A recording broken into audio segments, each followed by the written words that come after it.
Hi friends, কেমন আছো সবাই? আশা করছি সবাই ভালো আছো। সো আজকে তোমরা দেখছো কুল মাইন্ড ব্লগার ইউটিউব চ্যানেল। তো আজকে তোমাদেরকে বেসিক যে জিনিসটাকে দেখাবো সেটা হচ্ছে আপরাইট। বারবেল দিয়ে যে আপরাইটগুলো তোমরা পারফর্ম করো, সেক্ষেত্রে অনেকের কনফিউজ আছে যে আমরা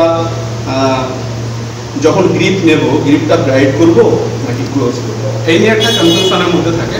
তো আমি আসলে ব্রাইট নিলে কী হয় আর ক্লোজ নিলে কী হয় সেটা আমাদেরকে জানাতে হবে, তাহলে কি আমাদের মাসেল মাইন্ড কালেকশনটা খুব ভালো থাকবে। তো আমি তোমাদেরকে দেখাই এবং বলি, এবং তোমরা তোমাদের ওয়ার্কআউট শিডিউলে যেই দিনে শোল্ডার ওয়ার্কআউট করবে সেই দিনে তোমরা এটাকে একটু ট্রাই করে দেখতে পারো। সো বেসিক্যালি ব্যাপার হচ্ছে, যদি তোমরা ব্রাইট করো, মনে করো আমি ব্রাইট করলাম, দেন আমি আপরাইট করছি।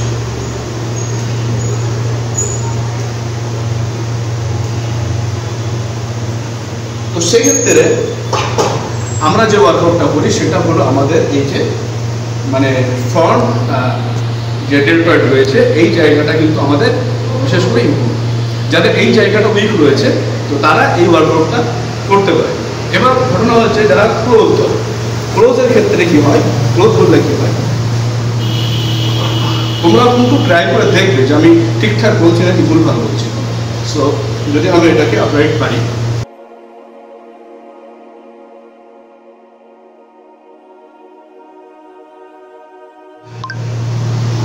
তো সেক্ষেত্রে তোমাদেরকে একটাই কথা বলবো, যখন তোমরা ক্লোজ ধরবে, ক্লোজ ধরার ক্ষেত্রে তোমাদের যে শোল্ডার রয়েছে, এই শোল্ডারের জন্য তোমরা ক্লোজ লিড করতে পারো।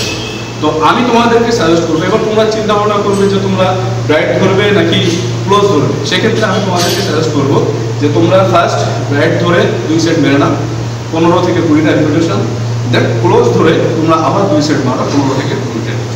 না, এইভাবে যদি ওয়ার্কআউটটা করো তাহলে আমার মনে হয় তোমাদের ফুল শোল্ডারটা এবং ডেল্টয়েডটা খুব ভালোভাবে ইমপ্রুভ হবে। সো থ্যাংক ইউ, দেখা হচ্ছে পরবর্তী।